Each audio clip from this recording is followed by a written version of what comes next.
একটা ছোট্ট গ্রামে থাকতো এক দয়ালু কুকুর। তার নিজের কেউ ছিল না, কিন্তু ছিল এক ছোট্ট ছেলে যাকে সে নিজের সন্তান মতো ভালোবাসত। ছেলেটা হাঁটতে গেলে কুকুরটা পাশে পাশে চলতো, খেলতে গেলে পাহারা দিত, রাতে ঘুমোসে থাকে।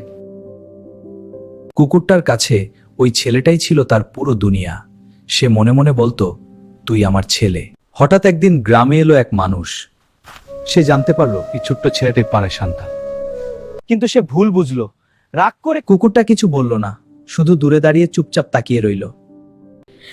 ওকে কিছু করো না, ওই আমার মা। এই কথা শুনে মানুষটার চোখে জল এসে গেল। সে বুঝে গেল ভালোবাসায় সবচেয়ে বড় সম্পর্ক। আমাকে ক্ষমা করো, তুমি আমার ছেলেকে আগলে রেখেছে। সেদিন থেকে কুকুর, ছেলে আর বাবা তিনজন একসাথে সুখে থাকলো। বন্ধুরা, মনে রেখো, যে ভালোবাসে সেই সত্যিকারের পরিবার।